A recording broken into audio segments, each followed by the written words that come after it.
Attention বা মনোযোগের syllabus তোমার নেচার, তোর প্রকৃতি, condition and span of attention, division of attention. তো মনোযোগের প্রকৃতি ও সংজ্ঞা। তো মনোযোগটা কি, অ্যাটেনশন কি? অ্যাটেনশন নিয়ে মনোবিদ্যায় আমাদের অনেকটাই আলোচনা আছে, কিন্তু এখানেও আমি টোটালটাই কি করেছি, টোটালটা যতটুকু রাখা দরকার ততটুকু, বাকিটা টোটালটাই জিস্ট করে দিয়েছি, একেবারে যেগুলো দরকার মূল কথা সেগুলোই।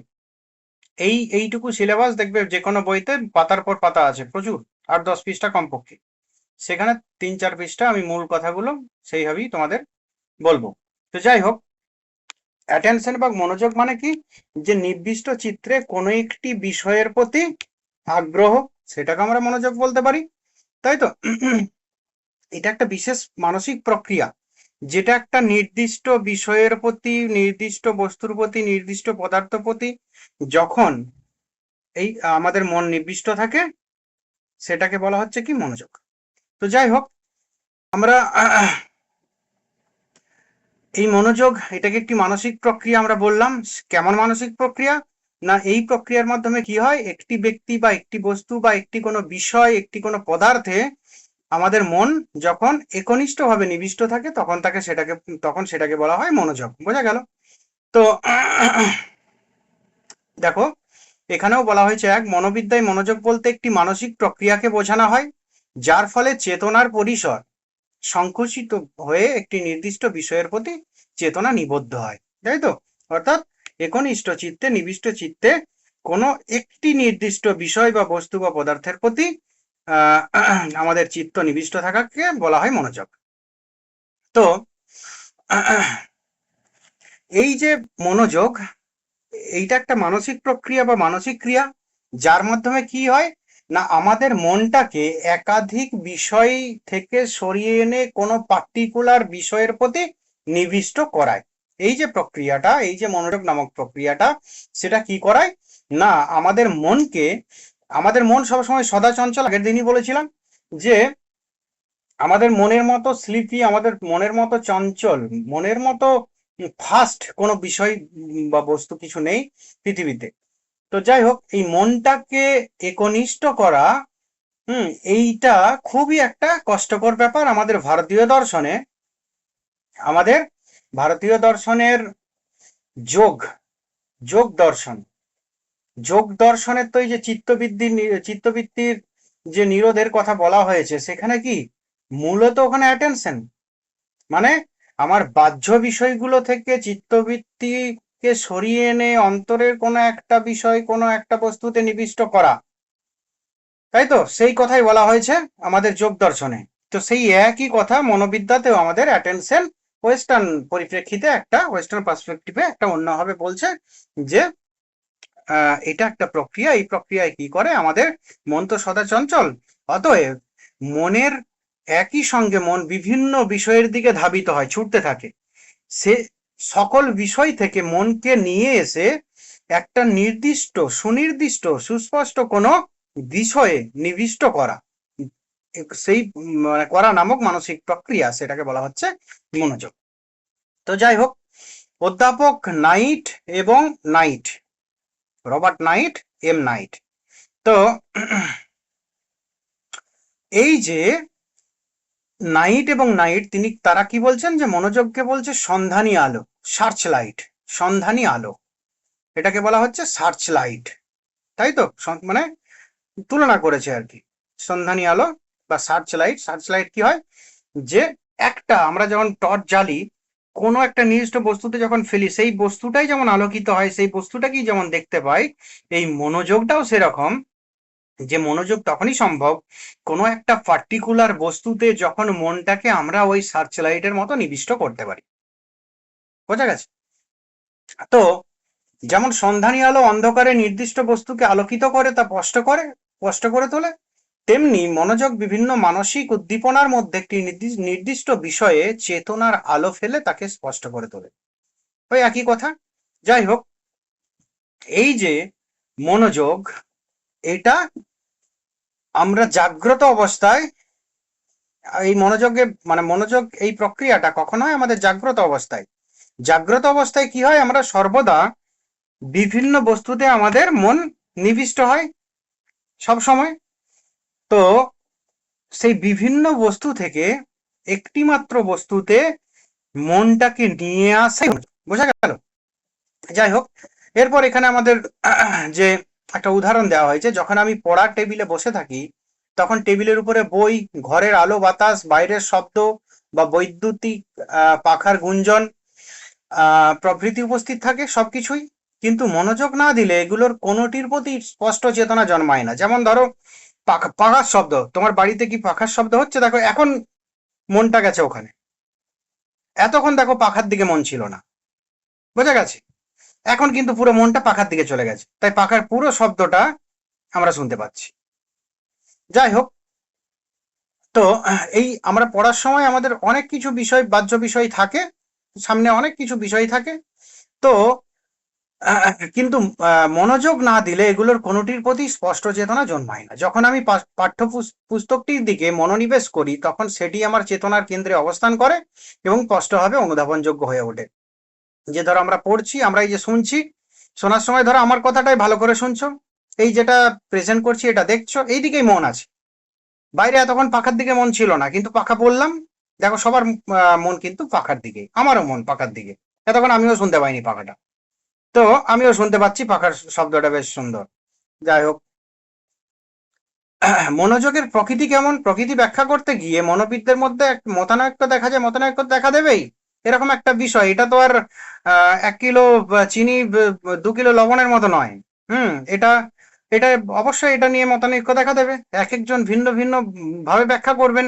যার মনোযোগ প্রচুর কোনো বিষয়ের প্রতি, যার মন তার নিজের কন্ট্রোলে আছে, তার মনোযোগ অন্য ধরনের হবে, তিনি অন্য ব্যাখ্যা দেবেন। যার মনোযোগ একেবারেই নেই, যার মন খুব চঞ্চল, তিনি একভাবে ব্যাখ্যা দেবেন। স্বাভাবিক, মানুষের মধ্যে বিভেদ সৃষ্টি হবে, মানে মতানৈক্য আর কি এই মনোযোগ বিষয়ে। তো সেই কথাই বলা হচ্ছে যে মনোযোগের প্রকৃতি ব্যাখ্যা করতে গিয়ে মনোবিদদের মধ্যে মতানৈক্য দেখা যায়। কেউ বলেন এটি মনের জ্ঞানাত্মক দিক, কেউ বলেন এটা ক্রিয়াত্মক দিক, আবার কেউ কেউ বলেন এটা অনুভূতিমূলক দিক। জ্ঞানাত্মক দিক কেন না? বলা হচ্ছে যে যদি অ্যাটেনশন দেওয়া যায় কোনো বিষয়ের প্রতি, হুম তবেই আমার জ্ঞান জ্ঞান আহরণ করতে পারি, তো নতুবা নয়, তার জন্য এটা জ্ঞানাত্মক দিক।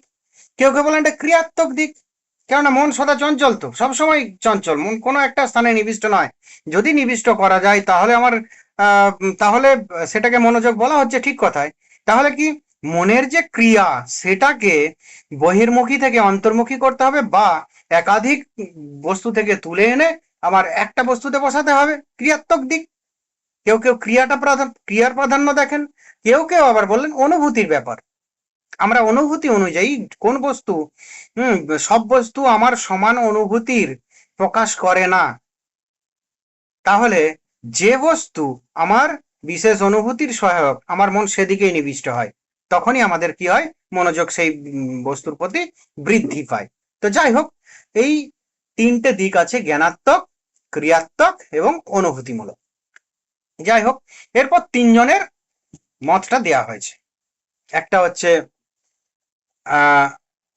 উন্ডান্ট, আর একটা হচ্ছে জেমস ওয়ার্ড, আর একটা টিসেনার। তো এটা হচ্ছে উন্ডান্ট, এটা জার্মান নাম, তো এটা গ্রিন্ডো ওই জন্য বলা হয়েছে বাংলাতে। তো উন্ডান্ট, জেমস ওয়ার্ড, টিসেনার।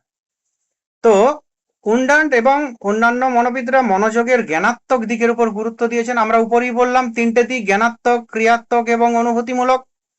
তো 3টে দিকের কথা বলেন, কেউ কেউ বলেন জ্ঞানাত্মক।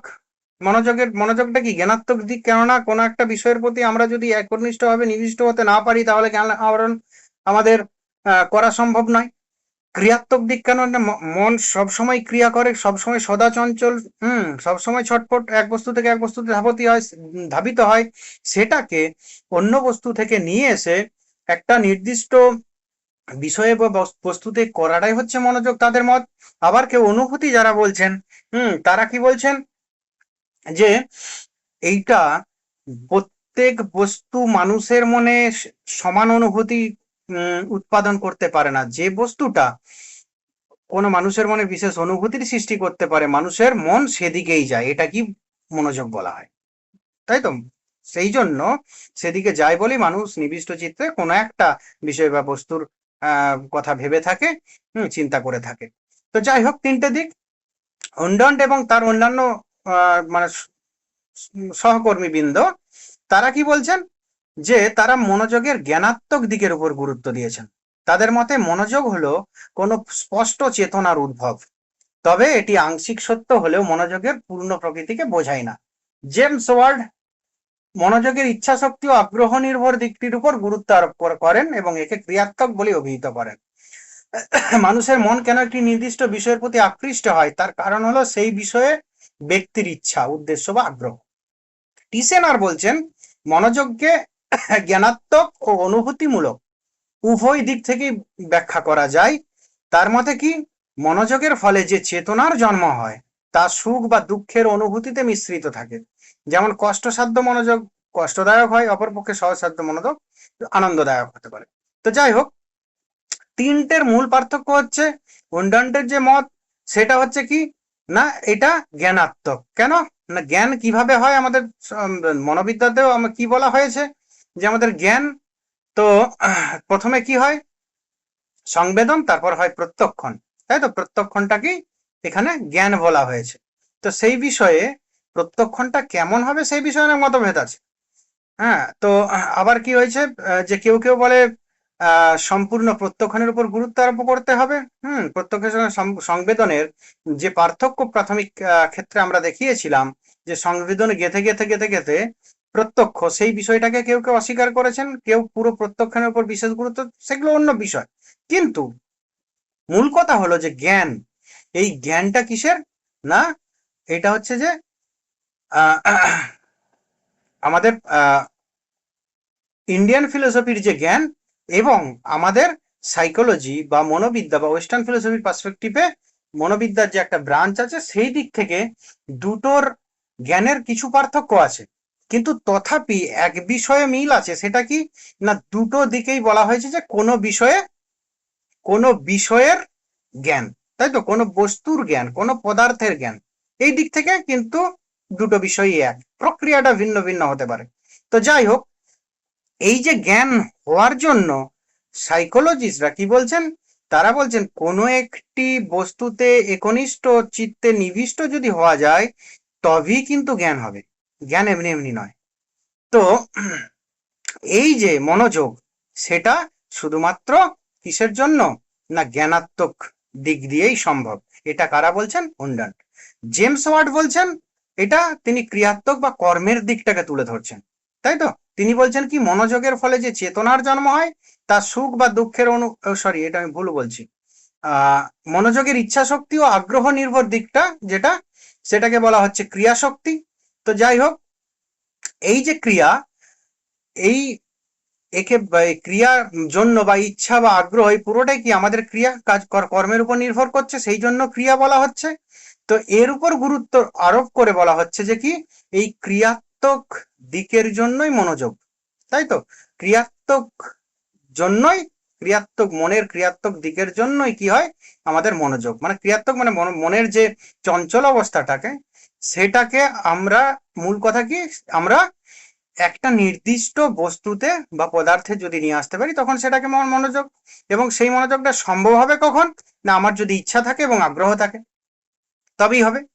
তো মানুষের মন কোনো একটি, কেন একটি নির্দিষ্ট বিষয়ের প্রতি আকৃষ্ট হয়, তার কারণটা কি না, কোনো একটা সময়, সব সময় কিন্তু হয় না, কিন্তু হঠাৎ হঠাৎ কোনো একটা নির্দিষ্ট বিষয়ের প্রতি কিন্তু আকৃষ্ট হয় মানুষের মন। তার কারণ হলো ব্যক্তির সেই বিষয়ে ইচ্ছা এবং আগ্রহ। তাই তো? টিসেনার কি বলছেন, অনুভূতি, যে এটা কিন্তু অনুভূতিমূলক। এই যে মনোযোগ, কেন না, আমাদের এই যে চেতনা, চেতনা কোথায় নির্দিষ্ট হবে, সেই নির্দিষ্ট হওয়ার কারণে কিন্তু সুখ বা দুঃখ মিশ্রিত থাকে।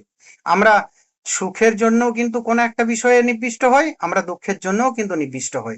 তাই তো? যে কষ্টসাধ্য মনোযোগ কষ্টদায়ক হয়, অপরপক্ষে সহসাধ্য মনোযোগ আনন্দদায়ক হতে পারে। তো যেমন একটা কি, ধরো কোনো একটা খুব সুখের বিষয়, আমি ফাইনাল খেলা দেখছি, ইন্ডিয়া অস্ট্রেলিয়া ফাইনাল খেলছি, তখন দেখবে জিতে গেল, আমাদের খুব আনন্দ হলো, সবাই হই হুল্লোড় করছে। এটা আনন্দদায়ক অনুভূতি। আবার কষ্টদায়ক অনুভূতি, সেখানেও কিন্তু আমাদের মনোযোগ থাকে। ধরো আত্মীয় স্বজন কেউ একটা মারা গেছেন, বন্ধু বান্ধব কেউ, আমাদের তো এরকম হতেই চলে। তো যাই হোক, সেই ক্ষেত্রে আমাদের কি হয়, আমাদের কিন্তু মনোযোগ চঞ্চল হয় না, সেই বিষয়ই আমরা ভাবতে থাকি, সেই বিষয় নিয়েই আমরা ব্যাখ্যা করতে থাকি, তাই না? কারো অ্যাক্সিডেন্ট হয়েছে, এ দুঃখদায়ক, কিন্তু মনোযোগ সেই বিষয়ই নিবিষ্ট থাকে, সেই বিষয় নিয়ে আমরা সবসময় ভাবি। যাই হোক, তিনটে দিকে ব্যাখ্যা করতে পারি। তাহলে মনোযোগ সাধারণ অর্থে কি বলা হয়, যেটা একটা মানসিক প্রক্রিয়া। এই প্রক্রিয়াতে কি হয়, চেতনার পরিসর সংকুচিত করে, মানে ভিন্ন ভিন্ন অনেক বস্তু থেকে তুলে নিয়ে এসে চেতনাটাকে একটা নির্দিষ্ট বিষয় বা বস্তুর প্রতি আমরা যখন নিবিষ্ট করতে পারি, বা চেতনা আমাদের যখন নিবদ্ধ হয়, তখন সেটাকে বলা হচ্ছে মনোযোগ। এটার তিন ধরনের ক্রিয়া থাকে প্রকৃতি, মানে প্রকৃতিগত দিক দিয়ে তিন ধরনের সব বলেছেন মনোবিদরা। কেউ কেউ বলছেন এটা জ্ঞানাত্মক, এটা প্রকৃতি কেমন, এটা জ্ঞানাত্মক প্রকৃতির, এটা ক্রিয়াত্মক প্রকৃতির, এটা অনুভূতিমূলক প্রকৃতির। যাই হোক, এরপর দেখো যে মনোযোগের শর্তাবলী। একটা হচ্ছে কি বস্তুগত বা বিষয়গত শর্ত, আর একটা হচ্ছে মনোগত বা বিষয়গত শর্ত, অবজেক্টিভ কন্ডিশনস, আর একটা কি সাবজেক্টিভ কন্ডিশনস। তো বস্তুগত একটা একটা একটা হচ্ছে যে মনোগত, আবার যদি বলি বিষয়গত, আর একটা হচ্ছে বিষয়গত। বিষয় কি, আমার বাইরের যা আছে সেটা হচ্ছে বিষয়, আর বিষয়ীকে আমি, বোঝা গেছে? আবার বস্তু বাইরের, সবই বস্তু। মনোগত, আমার মধ্যে মন, একই ব্যাপার।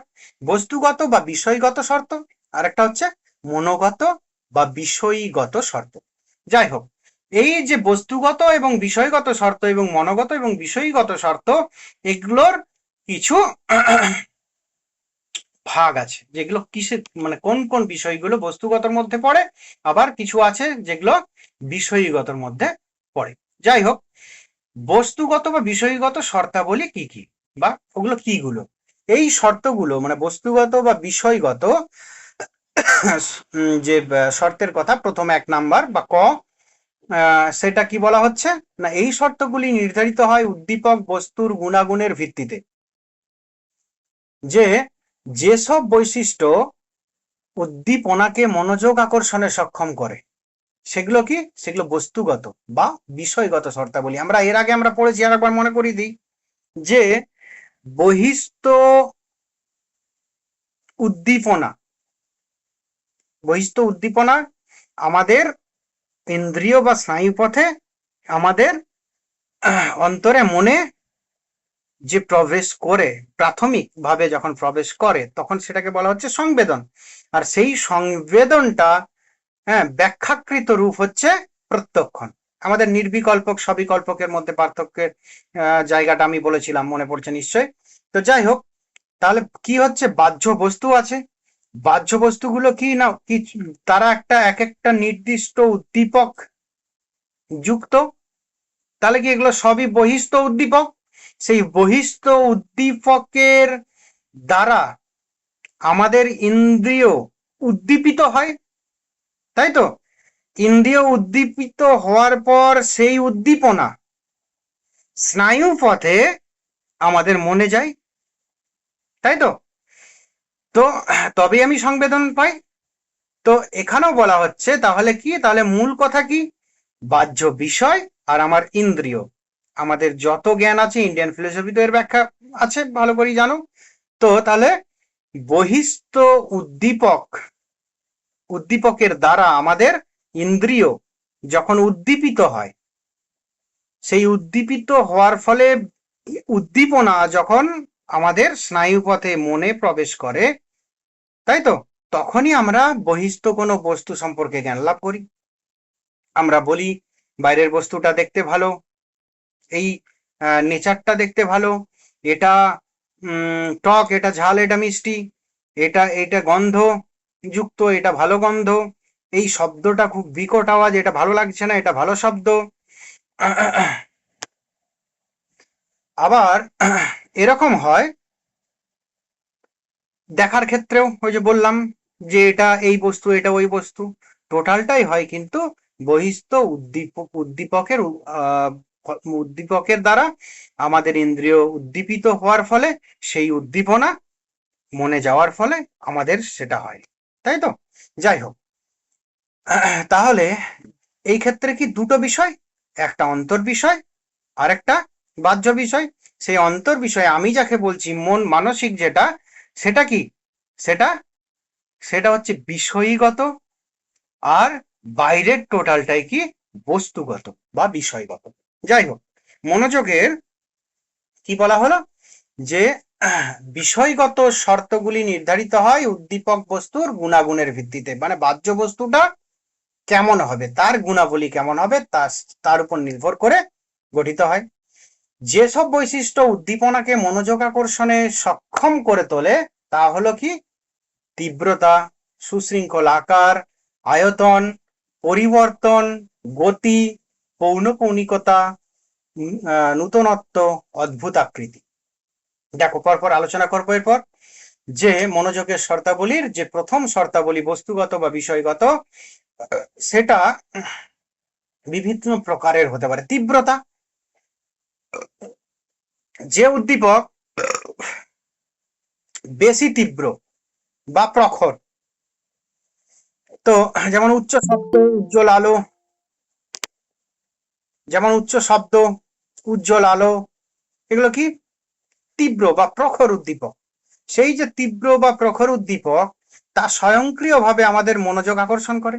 ধরো আমরা পড়ছি বা পড়াচ্ছি, হুট করে একটা প্রচন্ড জোরে একটা শব্দ হলো, হঠাৎ করে কিন্তু আমাদের মনোযোগ ওদিকে চলে যাবে, এদিকে থাকবে না। হঠাৎ করে ধরো কোথাও একটা চিৎকার চেঁচামেচি হচ্ছে প্রচন্ড, এখান থেকে কিন্তু মনোযোগ ওখানে চলে যাবে। বুঝতে পেরেছো? তাহলে হঠাৎ করে যদি তীব্রতর হয় বাহ্যিক উদ্দীপনা, এই বাহ্যিক উদ্দীপক, তাহলে কি হবে, আমাদের মনোযোগ সেদিকে আকর্ষিত হবে। সুশৃঙ্খল আকার, যে সুসংগঠিত ও সুস্পষ্ট আকৃতি বিশিষ্ট বস্তু অবিন্যস্ত বস্তু অপেক্ষা অধিক মনোযোগ আকর্ষণ করে। যেটা সুবিন্যস্ত, সুশৃঙ্খল, সেই বস্তুতে আমাদের মনোযোগ বেশি যায় অবিন্যস্ত বস্তুর চেয়ে। এই কথাই বলা হয়েছে, আমাদের মন অসম্পূর্ণতাকে পূর্ণ করতে চায়, ফলে সুনির্দিষ্ট বিন্যাসকে অগ্রাধিকার দেওয়া হয়। ধরো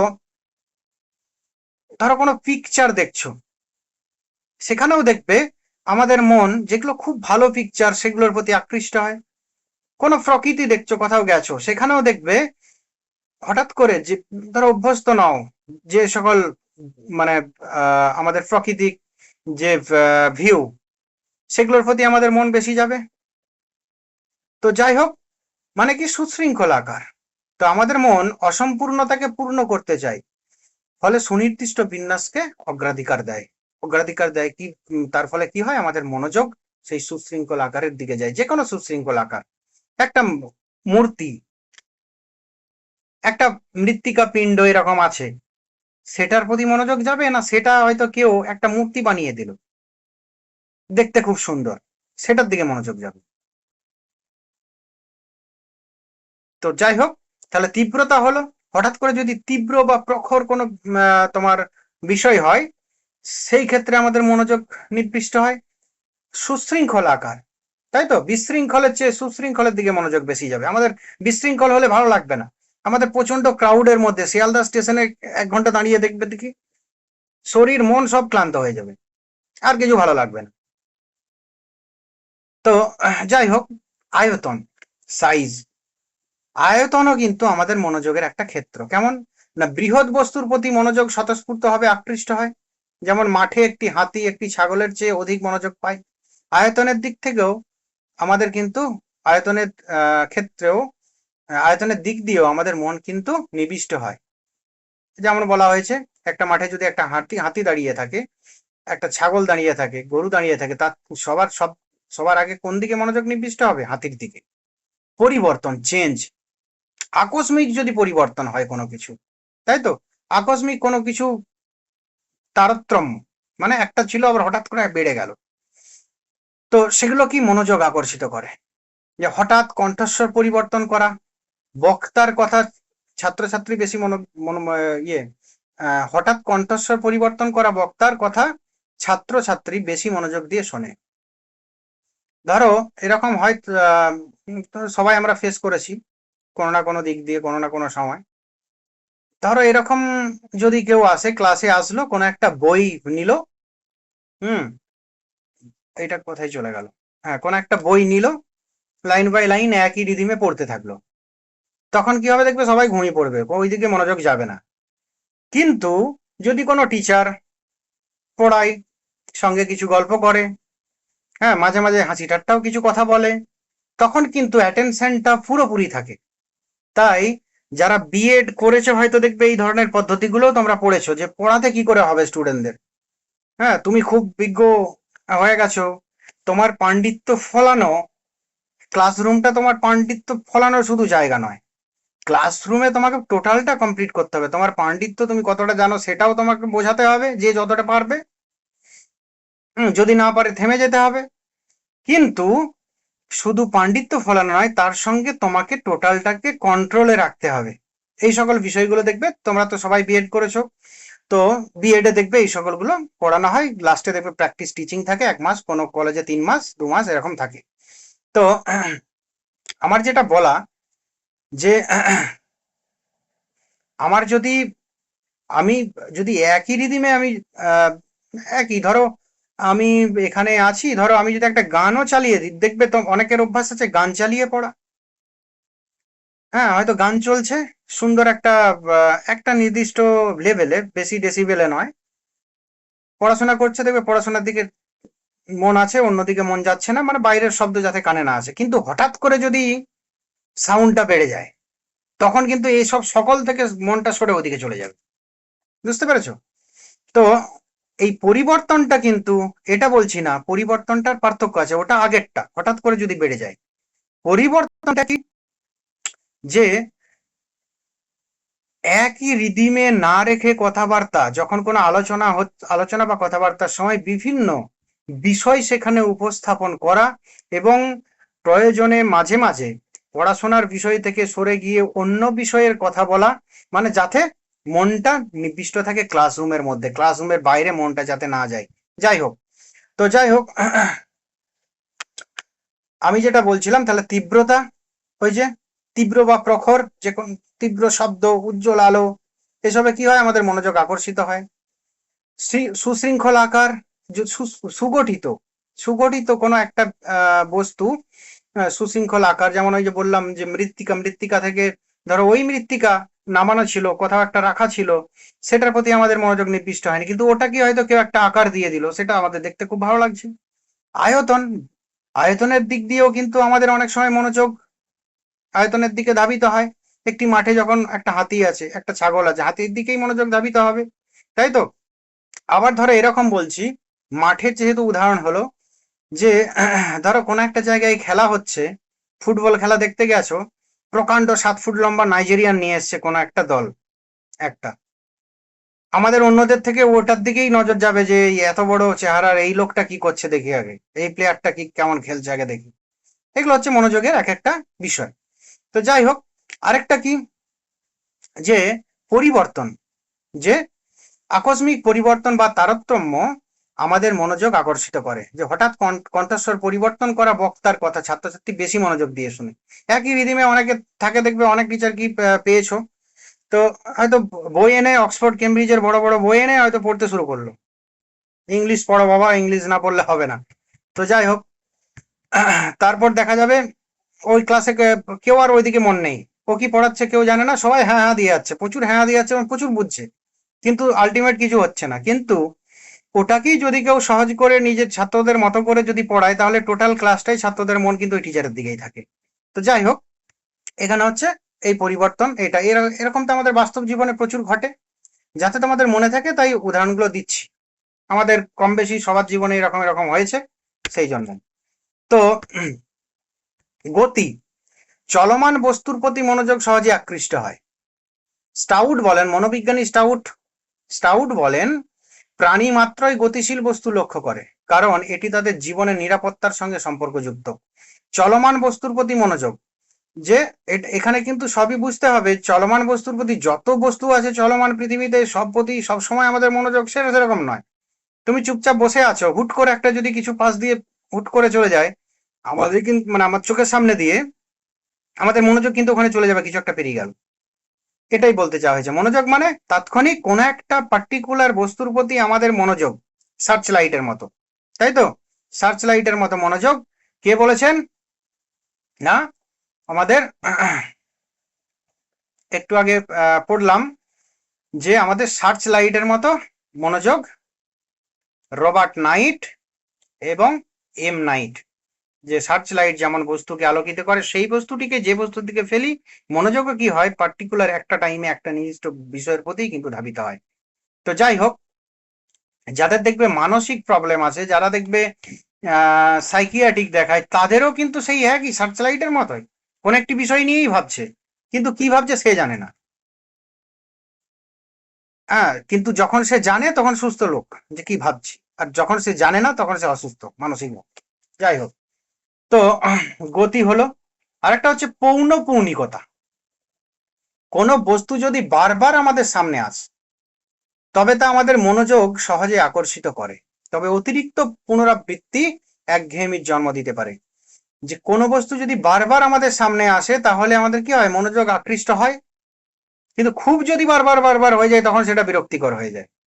তো অনেক আমাদের বাস্তব উদাহরণ প্রচুর আছে। যে ধরো আমরা ক্লাসের উদাহরণই দিই, যে কোনো একটা ক্লাসরুম, টিচার পড়াচ্ছেন, হ্যাঁ, কিছু কোশ্চেন তিনি হয়তো মাঝে মাঝে পড়াতে পড়াতে থ্রো করছেন স্টুডেন্টের দিকে। কিছু স্টুডেন্ট যারা ভালো স্টুডেন্ট তারাই তো পারবে। তো তখন কিন্তু টিচার বুঝে গেল যে কোন স্টুডেন্ট গুলো মোটামুটি এখানে পড়াশোনা করে। দু চারটে কোশ্চেন করলে মোটামুটি বোঝা যায়, চোখ মুখ দেখে বোঝা যায়, কোশ্চেন করলে আরো ক্লিয়ার হওয়া যায়। তো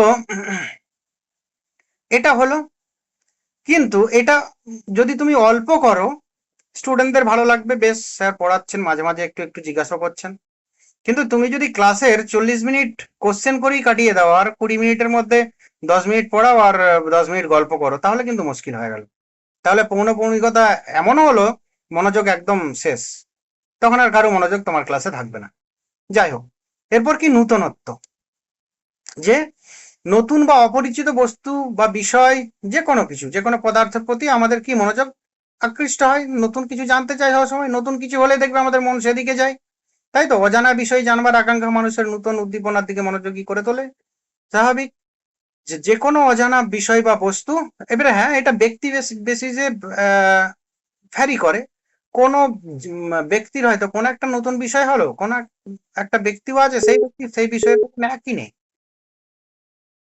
এটা অবশ্যই নাকের উপর নির্ভর করে। কিন্তু সচেতন যদি হয় তাহলে একটা কল এসেছিল, কেটে দিলাম। তো সচরাচর নতুন বিষয়টি আমাদের কিন্তু মন আকৃষ্ট হয় সচরাচর। কিন্তু কিছু কিছু ক্ষেত্রে ব্যতিক্রম দেখা যায়, যে কোনো একটা ব্যক্তির কোনো একটা বিষয়ের প্রতি হয়তো আগ্রহ নেই, সেই ক্ষেত্রে নতুন বিষয় হলেও তার মন ওদিকে যাবে না। ও দেখবে আমাদের ভারতীয় দর্শনে আছে যে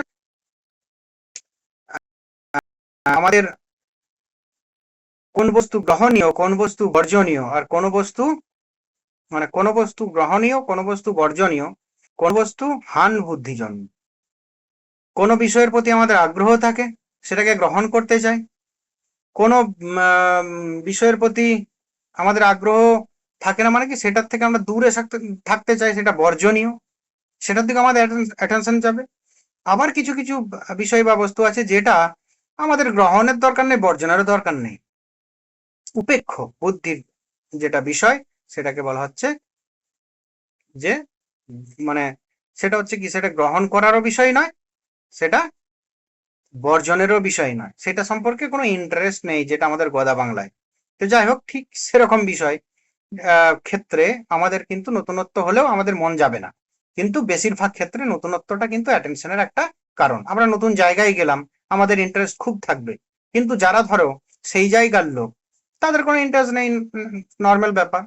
ধরো আলিপুর চিড়িয়াখানা যারা যায়নি, তাদের ওই বিষয়ে কিউরিয়াসিটি থাকবে, ওখানে দেখবো এই সেই, ওখানে যাওয়ার থেকে ছবি তুলবে, দেখবে। ধরো আলিপুর চিড়িয়াখানায় যারা কাজ করছে, ধরো 10 বছর 20 বছর ধরে, তাদের ওই বিষয়ে কোনো ইন্টারেস্টই নেই, ওখানে ও ঠিক আছে, ন্যাচারাল ব্যাপার। বুঝতে পেরেছো? তো আবার কি, লাস্ট যেটা আমাদের বস্তুগত বা বিষয়গত শর্তাবলীর, সেটা হচ্ছে অদ্ভুত আকৃতি। হঠাৎ করে মানুষ ধরো দেখতে এরকম ন্যাচারাল, ধরো 5-6 ফুট হাইট হয় এরকম, হ্যাঁ, একটা মাথা থাকে, দুটো হাত থাকে, পা থাকে। হঠাৎ করে যদি দেখো যে এরকম 2 ফুটের একটা লোক, তখন আমাদের সেই দিকে মনোযোগ আকৃষ্ট হবে। দেখবে রাস্তাঘাটে যদি হয়, হ্যাঁ, সেটা আমাদের করার কিছু নেই, সেটা ভগবানের সৃষ্টি, আলাদা ব্যাপার। কিন্তু বাস্তব যেটা হয়, যদি ধরো 2-2.5 ফুটের যেগুলো বামন যেটা বলে, এরকম যদি লোক দেখতে পাও, তখন আমারও যদি দেখতে পাই, আমাদের মনটা কিন্তু ওদিকেই যায়, ওদিকেই দেখতে ইচ্ছা হয়, তাই না? আবার যদি এরকম দেখো যে কিম্ভূত কিমাকৃতির লোক, প্রচুর লম্বা, প্রচুর চওড়া, আমরা তার কোমরের কাছে, এরকম লোকও আছে পৃথিবীতে। তো সেরকম লোক ধরো বিদেশি যদি কোথাও গেছো, এরকম বড় বড়, তখন আমাদের তাদের প্রতি তো কিউরিয়াসিটি জাগবে, এত বড় লোক হতে পারে। তো যাই হোক, এরকম বিভিন্ন বস্তু বা ব্যক্তির ক্ষেত্রে অনেকে দেখবে এরকম এই ফেসবুক, ইউটিউবের রিলস গুলোতে দেখবে, দেখছিলাম কালকে না কবে, একটা বাচ্চা ছেলে দুদিকে এরকম টিউবারের মতো হয়েছে, দুদিকে এত বড়। তো সেটা কি? সেটা তো নর্মাল আকৃতি নয়, অদ্ভুত আকৃতি। সেটার দিকে মন গেল, সেটার প্রতি ইন্টারেস্ট হলো, কি হয়েছে ছেলেটার, না কি টিউমার হয়েছে, খুব বাঁচা খুব অসম্ভব, এরকম ব্যাপার। তো যাই হোক, যে কোনো ধরনের অদ্ভুত আকৃতির প্রতি আমাদের মনোযোগ যায়। যাই হোক, তাহলে বস্তুগত বা বিষয়গত বাহ্য যে বস্তু বা বিষয় থাকে, সেগুলো মোটামুটি এই 8 ধরনের হতে পারে, যেগুলোর প্রতি আমাদের মনোযোগ যায়। একটা হচ্ছে তীব্রতা, প্রচুর তীব্র শব্দ, প্রচুর তীব্র আলো, এরকম যদি হয়। তীব্র যদি ঝাল হয়, এটাও তীব্র, সেই ক্ষেত্রেও আমাদের মনোযোগ যাবে ওখানে, তখন দেখবে ঝাল নিয়েই পড়ে থাকবে। আবার দেখবে সুশৃঙ্খল আকার, একটা নির্দিষ্ট, ওই যে আমাদের নন্দন তত্ত্বের উৎপত্তি কি দিয়ে, যে নির্দিষ্ট সুন্দর আকার আকৃতি থেকে, অনুভূতি থেকে আমাদের নন্দন তত্ত্ব। তো যাই হোক, যে কোনো সুন্দর বিষয়ের প্রতি আমাদের আকৃষ্ট হবে, মন আকৃষ্ট হবে, মানে আমরা আকৃষ্ট হব। আয়তন, যেগুলো বৃহৎ অতি ক্ষুদ্র, এখানে বৃহৎটা দেওয়া হয়েছে, ক্ষুদ্রের দিক দিয়ে হবে। উদাহরণ প্রচুর, যে হঠাৎ আয়তনটা যে এরকম যদি হয়, এটাকে আমি ওই বামনের উদাহরণটাও দিতে পারি, যে এমন একটা মানুষ দেখা গেলো 1 ফুট 1.5 ফুট, তখন আমাদের মনোযোগ আকৃষ্ট হবে। অন্যান্য মানুষগুলো প্রচুর, একই 6 ফুট বা 5 ফুট হাইটের প্রচুর লোক আছে, কিন্তু সেখানে একজন আছে 2 ফুটের, আমার সেই দিকে মনোযোগ আকৃষ্ট হবে। বুঝা গেল? আবার কি, যে তোমার পরিবর্তন কেমন, যে একই রিদিমে, একই ভাবে যদি আমাদের তোমার চলে, সেই ক্ষেত্রে আমাদের হঠাৎ যদি শব্দের পরিবর্তন হয়, সেই ক্ষেত্রে আমাদের মনোযোগটা যাবে। সেটাই বলা হয়েছে গতি, চলমান বস্তুর প্রতি আমাদের মন যায়। হঠাৎ আমরা বসে আছি, হুট করে একটা কিছু চলে গেল, হ্যাঁ, দেখবে আমাদের এরকম হয়, রাস্তাঘাটে যাচ্ছি, ওই যেগুলো বাইকার গুলো ভগ্র, হয়তো তুমি দেখার একটু মাত্রাই হয়তো এদিক থেকে ওদিক চলে গেছে। বা ওই টিভিতে দেখবে বাইকের রেস গুলো বা গাড়ির রেস, দেখবে আমরা দেখতে পাচ্ছি না, কিন্তু দেখবে আমরা ওই বাইক বা গাড়িগুলোর প্রতি কিন্তু আমাদের নির্দিষ্ট করে রাখি, যে কোন দিকে যাচ্ছে, কিভাবে যাচ্ছে। আবার দেখো কি বলে, পৌনঃপুনিকতা, যে বারবার বারবার সেই কোনো বস্তু বা কোনো ব্যক্তি যদি বারবার আসে, বারবার আমাদের কি বলবো, ইন্দ্রিয়কে উদ্দীপিত করে, তখন সেই ক্ষেত্রে মনোযোগ তার প্রতি আকৃষ্ট হবে। আবার কি, নূতনত্ব, নূতন বিষয়ের প্রতি আমাদের মন আকৃষ্ট হয়, যে দেখিনি, হঠাৎ দেখছি, সেগুলোর প্রতি আমাদের কিন্তু মন হবে।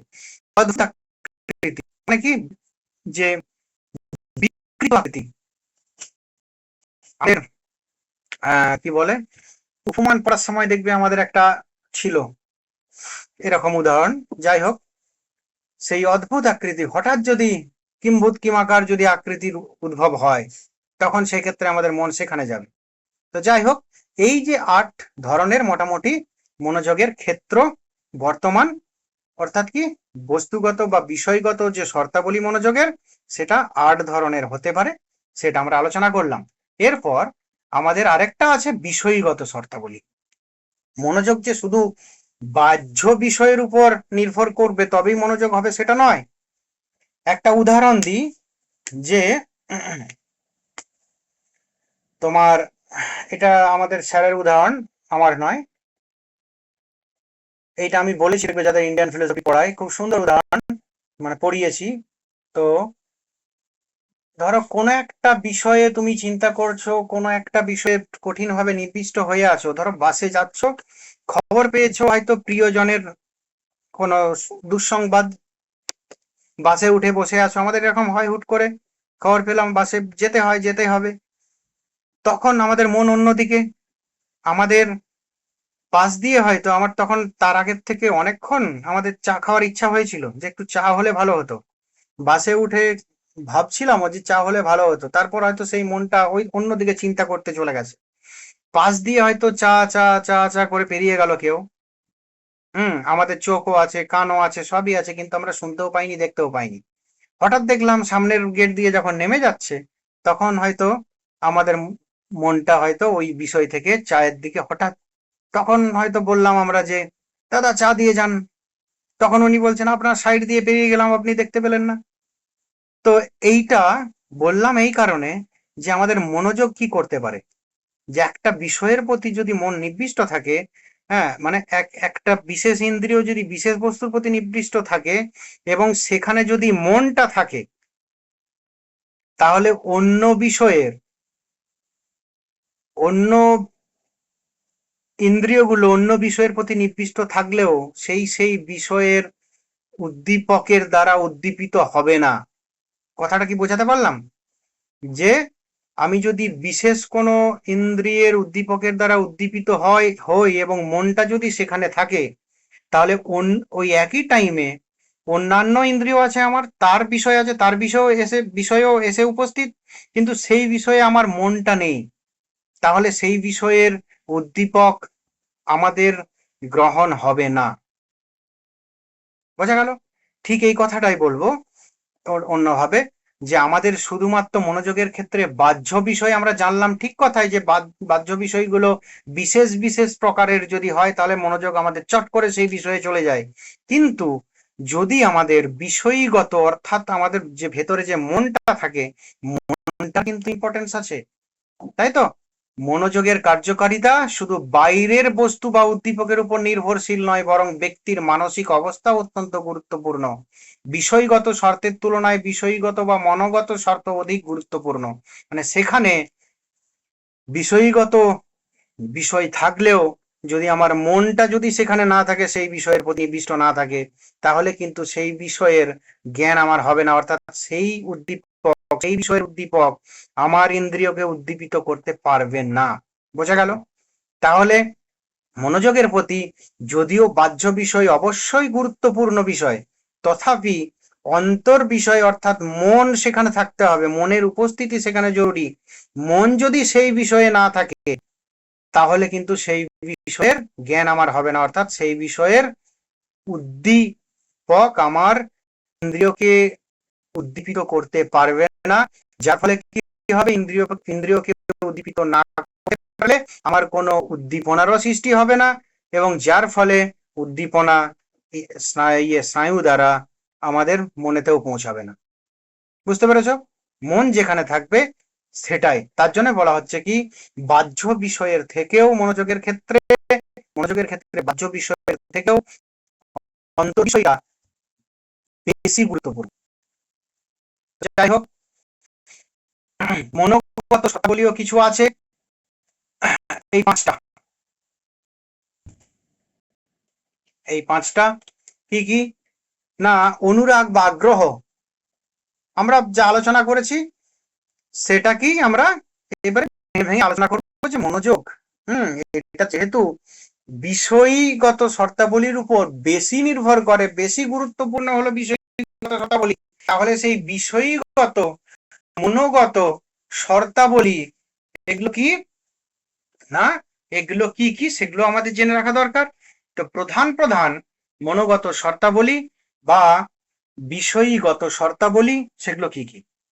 এক হচ্ছে কি, এক হচ্ছে অনুরাগ বা আগ্রহ, ইন্টারেস্ট, যে আগ্রহের ভিত্তিতেই ব্যক্তি কোনো বিষয়ের প্রতি মনোযোগী হয়। উদাহরণ, সংবাদপত্র পাঠে যার যা আগ্রহ সে অনুযায়ী মনোযোগ। দেখবে এরকমও দেখতে পাবে, এখানে উদাহরণটা দিই তারপরে আমি আবার বলবো। অনুরাগ বা আগ্রহের ক্ষেত্রে কি হয় না, যে বিষয়ে তার আগ্রহ বেশি থাকে সেই বিষয়ে ব্যক্তি এক একটা নির্দিষ্ট বিষয়ই কিন্তু কি হয়, মনোযোগী হয়। দেখবে আমরা খবরের কাগজটা নেওয়ার সময়তেও, নেওয়ার পরও ধরো কারুর খেলার বিষয়ে আগ্রহ, সঙ্গে সঙ্গে দেখবে প্রথমে যদি কোনো খেলার খবর থাকে সেটা দেখে, তারপর পিছন দিকে চলে যায়, কেননা খেলার খবরগুলো পিছন দিকে থাকে। কারোর আগ্রহ দেখেছি এইসব রাশি টাশি গুলো, কর্কট রাশি, ধনু রাশি, এই রাশি একটু এদিক ওদিক দেখে মূল ওর কিন্তু দ্বিতীয় না তৃতীয় পৃষ্ঠে থাকে, ওটাতে চলে যায়। কারো কারো মেন হেডিং গুলো একটু দেখবে, আর কিছু লাগবে না, এগুলো একটু ওটাই সেই করতে করতে দেখবে যারা খেলার প্রতি আগ্রহী তারা খেলা বিষয়ে কি কি হয়েছে সেই দিনে, কি খবর সব পড়ে নিয়েছে। অন্যগুলোর প্রতি গুরুত্ব নেই, অন্য বিষয় সম্পর্কে যখন জিজ্ঞেস করা হচ্ছে তখন সে ঠিকঠাক উত্তর দিতে পারছে না। আবার এরকম হয়, যে ধরো রাজনীতিক রাজনৈতিক বিষয় নিয়ে বেশি আগ্রহী, সে দেখবে খবরের কাগজে রাজনৈতিক বিষয়ের খবরগুলোই আগে পড়বে। তো এরকম ধরো ব্যক্তি হলো তিন চারজন, একজন রাজনৈতিক বিষয়ে আগ্রহী, একজন খেলার বিষয়ে আগ্রহী, একজন রাশিফল টাশিফল বিষয়ে আগ্রহী, একজন হেডলাইন্স বিষয়ে আগ্রহী। তো যিনি খেলার বিষয়ে আগ্রহী তিনি রাজনীতি বা ওই সব আদার্স গুলো নেই, তিনি ওই বিষয়ে জানবে না। হয়তো কোনো কিছু আলোচনা হচ্ছে, তখন হয়তো বলো আচ্ছা আজকে পেপারে এরকমটা দিয়েছিল, অথচ সেও পেপারটা পড়েছে, অত ওর দিকে গুরুত্ব দেয়নি। আবার যিনি রাজনীতির বিষয়ে আগ্রহী, তিনি হয়তো খেলার বিষয়ে কোনো কথা শুনলেন, সেটা আজকের পেপারই ওই পেপারেই দিয়েছিল, তিনি খেয়াল করেননি, তিনি বলছেন আচ্ছা এরকম ব্যাপার, হ্যাঁ বিরাট কোহলি সেঞ্চুরি করেছে, তাহলে আপনি দেখেননি, পেপার পড়ছিলেন তো, আচ্ছা আমি তো ওইসব বিষয়ে অত গুরুত্ব দিই না, খেয়াল করিনি। দেখবে আমাদের এরকম হয় বাস্তব ক্ষেত্রে। তো যাই হোক,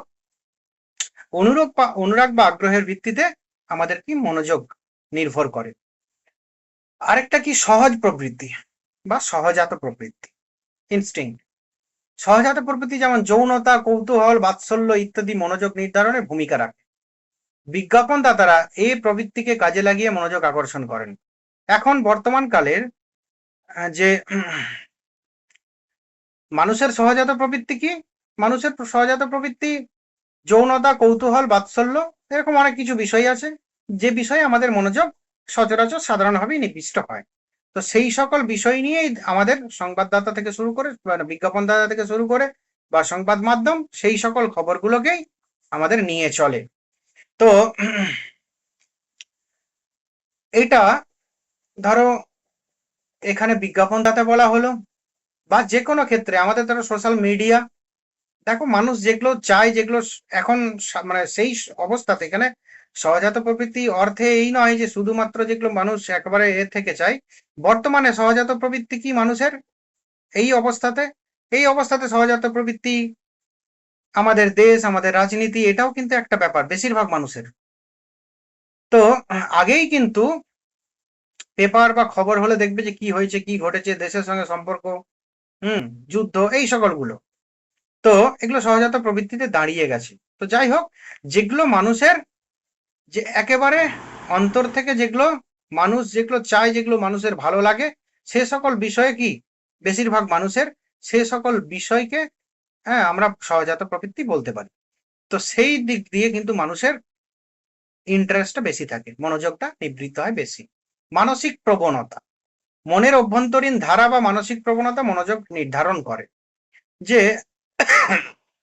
ধার্মিক ব্যক্তি ধর্মীয় আলোচনায় মনোযোগী, আবার যদি অধার্মিক ব্যক্তি তারা ধর্মীয় আলোচনায় মনোযোগী হবে না।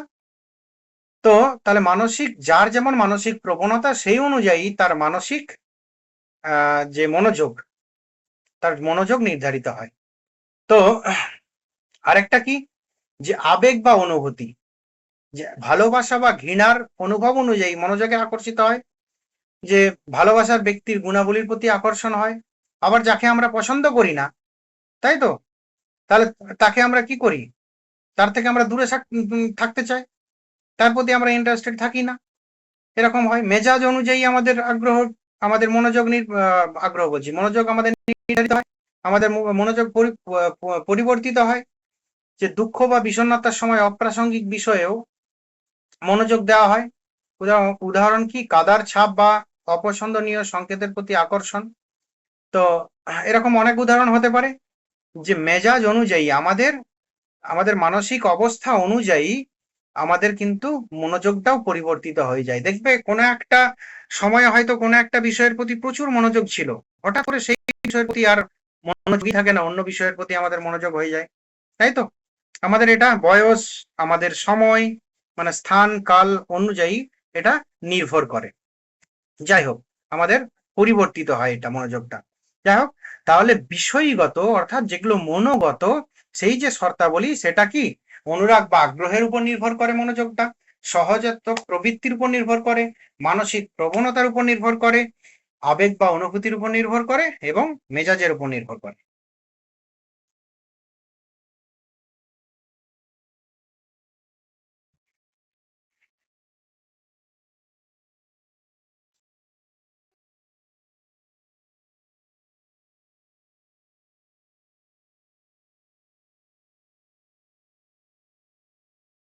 এই যে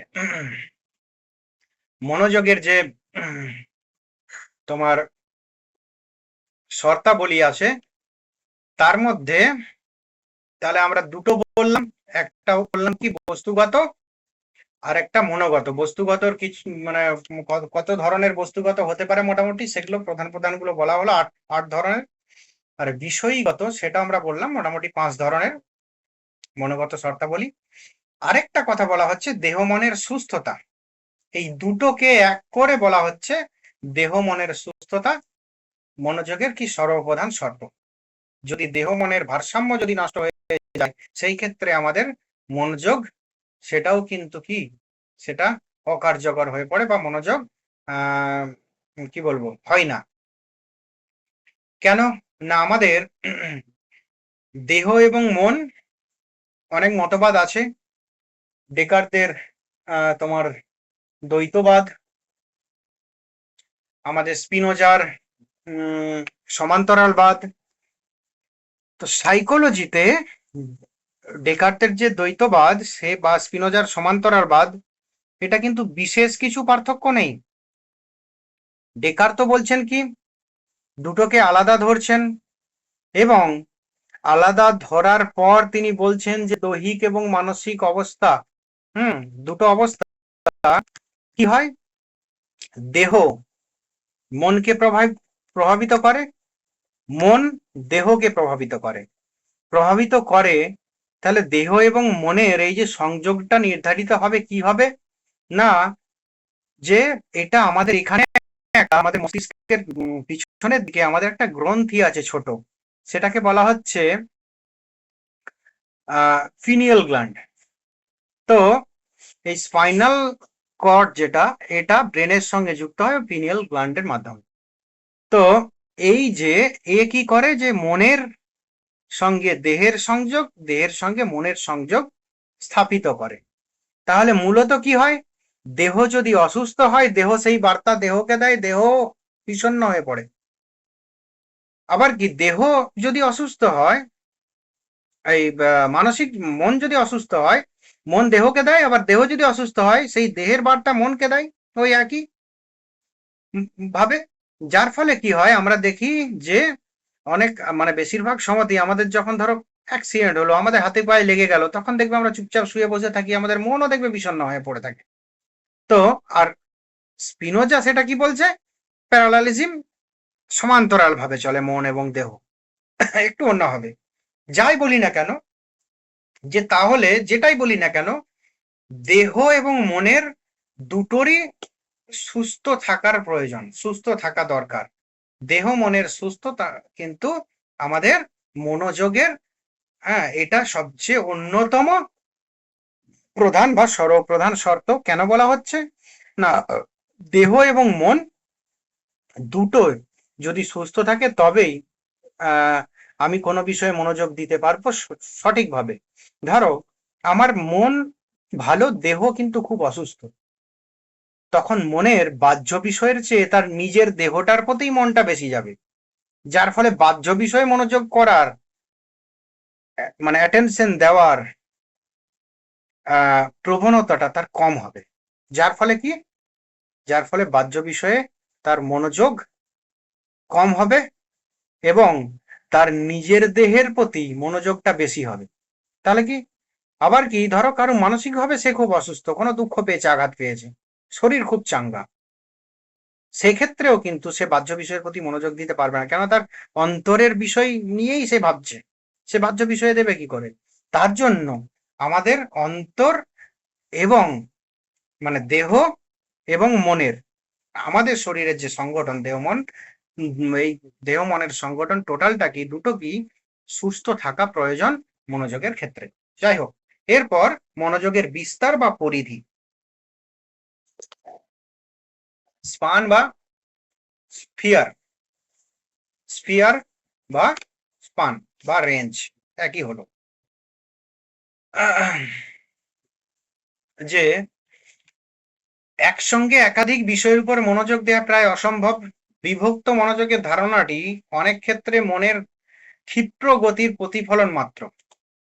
যে মনোযোগের বিস্তার বা পরিধি, মনোযোগের স্ফিয়ার বা স্পান বা রেঞ্জ, কতদূর পর্যন্ত মানে মনোযোগের বিষয়, কি কি বিষয়গুলো নিয়ে আলোচনা হতে পারে মনোযোগ বিষয়ে।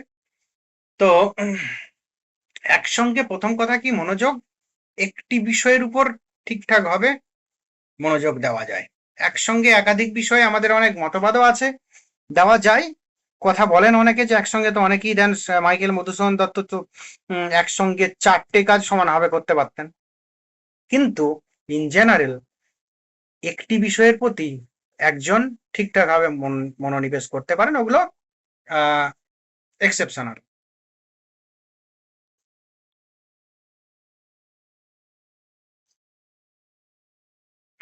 মনোযোগের ক্ষিপ্রগতি বা ভ্রম, মনে হয় বহু বিষয়ে একসঙ্গে মনোযোগ দিচ্ছি, কিন্তু প্রকৃতপক্ষে মন দ্রুত এক বিষয় থেকে অন্য বিষয়ে যাচ্ছে। অনেক সময়, দ্বিতীয় নম্বর, অনেক সময় ভিন্ন ভিন্ন বিষয়ের মধ্যে মস্তিষ্ক সমন্বয় তৈরি করে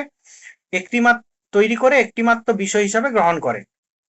মনোযোগ যেহেতু খুব চঞ্চল, সেহেতু মন কি করে, একটা বিষয়ের থেকে আরেকটা বিষয়ে দ্রুত চলে যায় বলে আমরা ভাবি যে আমরা হয়তো একসঙ্গে একাধিক বিষয়ে মনোযোগ দিচ্ছি, কিন্তু অ্যাট এ টাইম মন কি করে, একটা বিষয়ের প্রতি মনোযোগ দিতে পারে। আবার কি, অনেক সময় কি হয় যে ভিন্ন ভিন্ন বিষয়ের মধ্যে মস্তিষ্ক কি করে, যে একটা সমন্বয় তৈরি করে ফেলে, যার ফলে কি হয় ওখানে, যে আমাদের মনে হয় যে একটি মাত্র বিষয় হিসাবে মনে হয়। এক কিছু বিষয়ের মধ্যে সমন্বয় তৈরি করে ফেলে মস্তিষ্ক, যার ফলে কি হয় যে একটি মাত্র বিষয় হিসাবে সেটিকে গ্রহণ করা হয়, যার ফলে মনে হয় আমরা একাধিক বিষয়ে মনোযোগ দিচ্ছি। তাহলে একাধিক মনোযোগ সচরাচর সাধারণত একটি বিষয়ের উপরই দেওয়া যায়, কিন্তু আমাদের কখনো কখনো মনে হয় যে একাধিক বিষয়ের প্রতি মনোযোগ দিচ্ছি।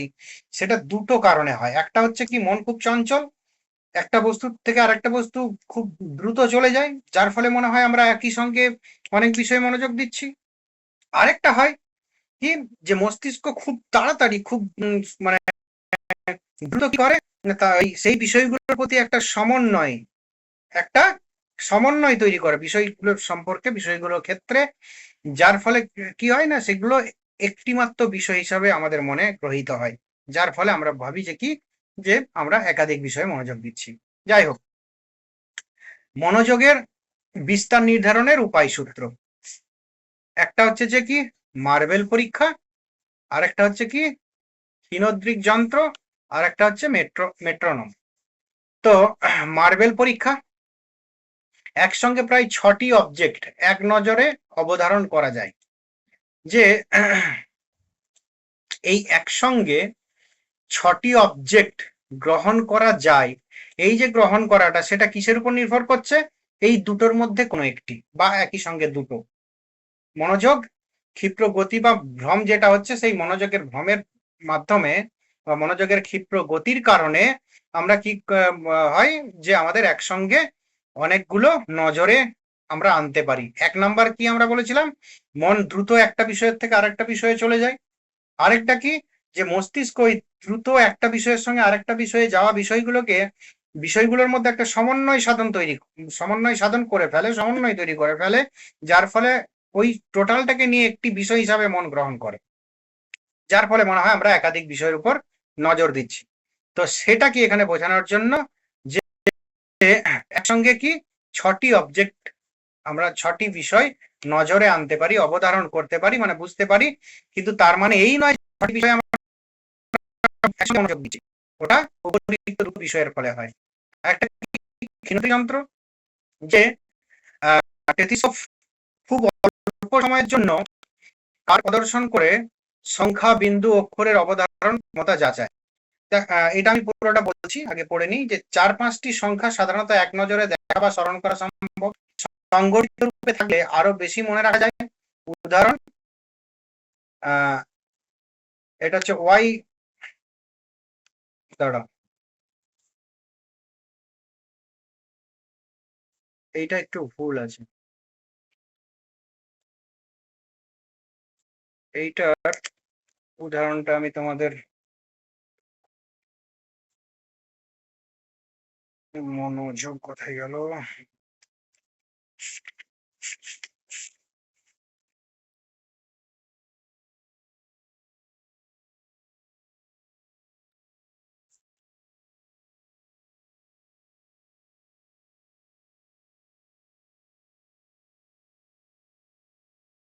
দাঁড়াও একটু, দাঁড়াও আমি এটা করে নিই।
হুম, এইটা উদাহরণটা ভুল আছে, আমি একটু বলে দিচ্ছি, ঠিক করে নিই।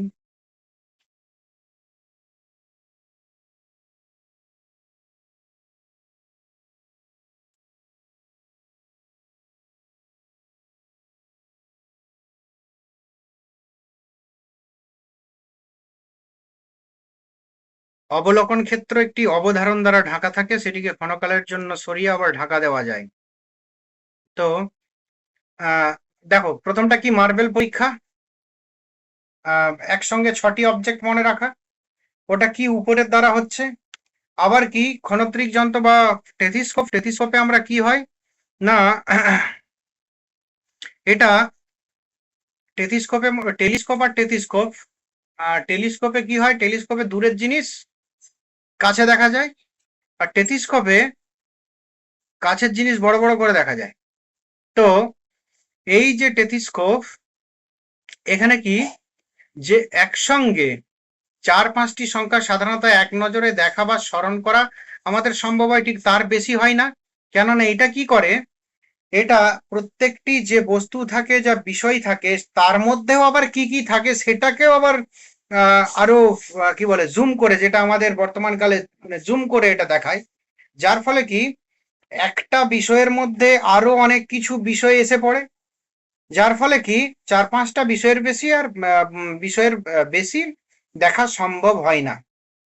তো এক্ষেত্রে কি হয় না, এক্ষেত্রে আমরা কি করি না, একটি বিষয়কে অবলোকন ক্ষেত্র একটি অবধারণ দ্বারা ঢাকা থাকে, সেটিকে ক্ষণকালের জন্য সরিয়ে আবার ঢাকা দেওয়া যায়, সেই ক্ষেত্রে আমাদের মনোযোগ আবার সেই ক্ষেত্রে যায়। মানেটা কি, যে অবলোকন ক্ষেত্রটি আবরণ মুক্ত করে দেখানো হলে কি হয়, জানতে চাওয়া হয় যে লিখিত অক্ষরের বা ফুটকি চিহ্নের অথবা গাণিতিক সংখ্যার অথবা অর্থপূর্ণ শব্দের কতগুলি অবলোকন করতে পেরেছে। ধরো অনেকগুলো গাণিতিক চিহ্ন বা ফুটকি দেওয়া হয়, তারপর কি আবার ওই টেলিস্কোপটা দিয়ে দেখানো হয়, তখন তো সেখানে বড় বড় লাগবে অনেক, সবগুলো একসাথে পারবে না। তো একবার ধরো টেলিস্কোপে দেখানো হলো, তারপর সেটাকে ঢাকা দিয়ে বলা হলো কতগুলো দেখতে পেয়েছে, আবার ধরো একবার দেখানো হলো, এই ব্যাপারটা। তো এই যে ক্ষণদ্রিক যন্ত্র, এই ক্ষেত্রে দেখার ব্যাপারটাও কিন্তু আমাদের মনোযোগের উপর নির্ভর করে। মনোযোগ আমরা সবগুলোর উপর দিতে পারি না একসঙ্গে, তাই তো? মনোযোগ আমরা 4-5টা বিষয়ের উপরে দিতে পারি। মেট্রোনম, মেট্রোনম ব্যবহার করে শ্রবণগত বিস্তার পরীক্ষা, যেমন 8টি পর্যন্ত শব্দ পরপর শুনে অবধারণ করা সম্ভব।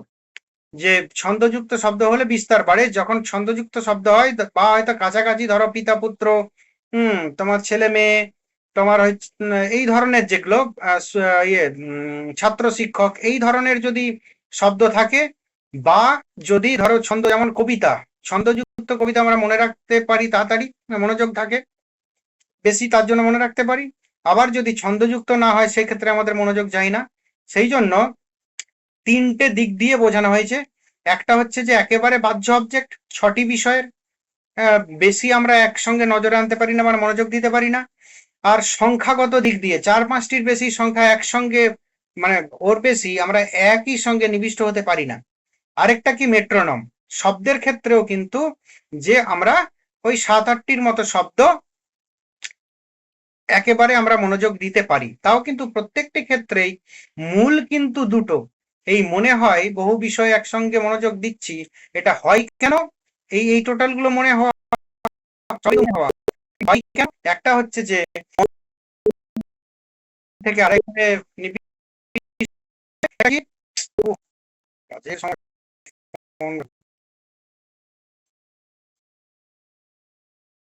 আরেক হচ্ছে যে দ্বিতীয় বিষয়, যে ওই দুটো বিষয়ে যাওয়া বিষয়গুলো, বিষয়গুলোকে কি হয়, বিষয়গুলোর মধ্যে একটা সমন্বয় সাধন করে মস্তিষ্ক একভাবে গ্রহণ করে, যেন কি হয়, যে একটি মাত্র বিষয় আমরা গ্রহণ করছি এই হবে। তো যাই হোক, মনোযোগের যে কতটা পর্যন্ত আমরা মনোযোগ দিতে পারি, কেমন হতে পারে, কি সেটা হচ্ছে মার্বেল মাধ্যমে, ধরো সঙ্গে অনেকগুলো মার্বেল তোমাকে দেওয়া হলো, দেখা গেল কি 6টার বেশি মার্বেল সম্পর্কে তুমি কিন্তু 6টার বেশি মার্বেল সম্পর্কে মনোযোগ দিতে পারো একই সঙ্গে। অনেক মার্বেল দেওয়া হলো, সেখানে কিন্তু একই সঙ্গে 5 থেকে 6টার বেশি মার্বেল ছাড়া তার বেশি মার্বেলে মনোযোগ দিতে পারছো না। আবার ধরো তুমি যখন টেলিস্কোপে যদি চোখ লাগাও, যদি কোনো কিছু দেখো, সেই ক্ষেত্রে কিন্তু তোমার একই হবে, 4-5 সংখ্যা ছাড়া সংখ্যার উপর নজর দেওয়া বা রাখতে পারবে না। যাই হোক, আরেকটা কি, মেট্রোনম অবধারণ করা সম্ভব, ছন্দ কিছু বেশি হতে পারে, কিন্তু না হলে আর কম হতে পারে। যাই হোক, এটা কি, এটা হচ্ছে যে মনোযোগের বিস্তার নির্ধারণের উপায়সমূহ। মার্বেল পরীক্ষা, কিছু মার্বেল নিয়ে পরীক্ষা,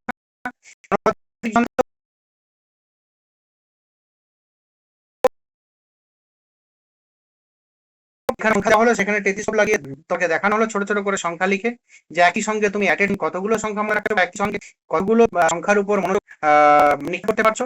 আর 3 হচ্ছে মেট্রোনম, মেট্রোনম ব্যবহার করে শ্রবণগত পরীক্ষা, সেটা কতগুলো শব্দ তুমি পরপর মনে রাখতে পারছো তার উপর। তো 8টি পর্যন্ত শব্দ কিন্তু একভাবে তুমি মনোযোগ তোমার নিবিষ্ট হতে পারবে, মানে ম্যাক্সিমাম, তার কমই হয় বেশিরভাগ ক্ষেত্রে। দেখবে আমাদের অনেক জায়গায় কুইজ হয়, কুইজে এরকম হয়, অনেক শব্দ বলা হয়, কে কটা শব্দ মনে রাখতে পেরেছে।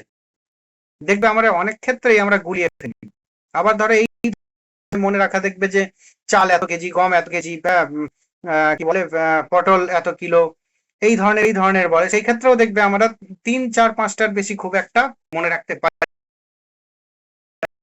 না, আমাদের একই টাইমে, ওই নির্দিষ্ট টাইমে আমরা কিন্তু এতগুলোর প্রতি মনোযোগ যে মানে একাধিক মানে বিষয়ের প্রতি আমরা নিবিষ্ট করতে পারি না, তার উদাহরণ কিন্তু ওটা।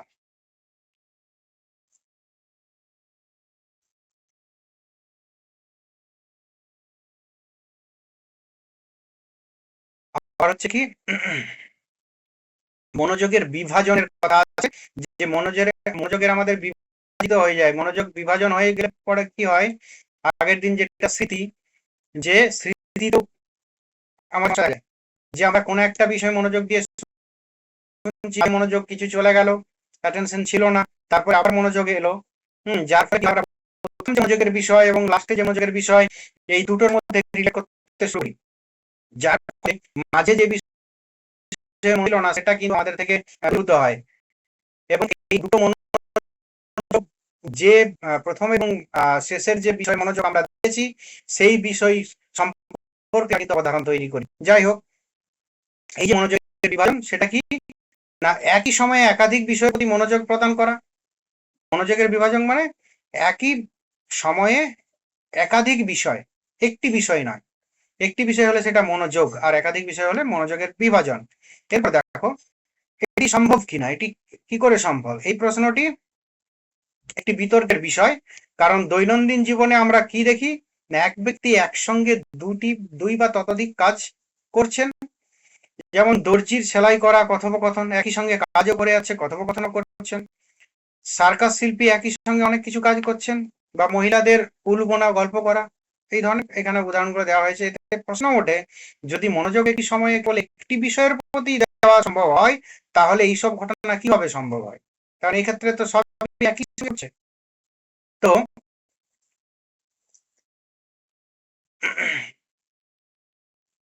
এই যে মনোযোগ, এই মনোযোগের বিভাজন কারণ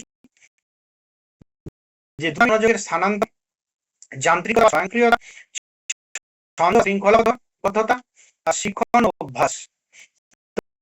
এই যে 4 প্রকার মনোযোগের বিভাজনের কারণ, যে দ্রুতগামী মনোযোগের স্থানান্তর। আমাদের মন এত দ্রুত কি না একটি কাজ থেকে আরেকটি কাজে স্থানান্তরিত হয় যে তা আমাদের অজানাই থেকে যায়। মন আমাদের এত দ্রুত একটি কাজ থেকে আরেকটি কাজে স্থানান্তরিত হয় যে আমরা যে তা আমাদের অজানাই থেকে যায়। মন কিন্তু খুব চঞ্চল, আগেই বলছি, যে এই একটি কাজ থেকে আরেকটি কাজে সবসময় কিন্তু স্থানান্তরিত হয়ে যায়, অনবরত হচ্ছেও। তো সেটা আমাদের কিন্তু সেটা অজানার বিষয়, আমরা সেটা জানতে পারি না। এই দ্রুতগামী পরিক্রমণকে অক্সিলেশন বলা হয়। তো ফলে মনে হয় আমরা একসঙ্গে অনেক কিছু করছি।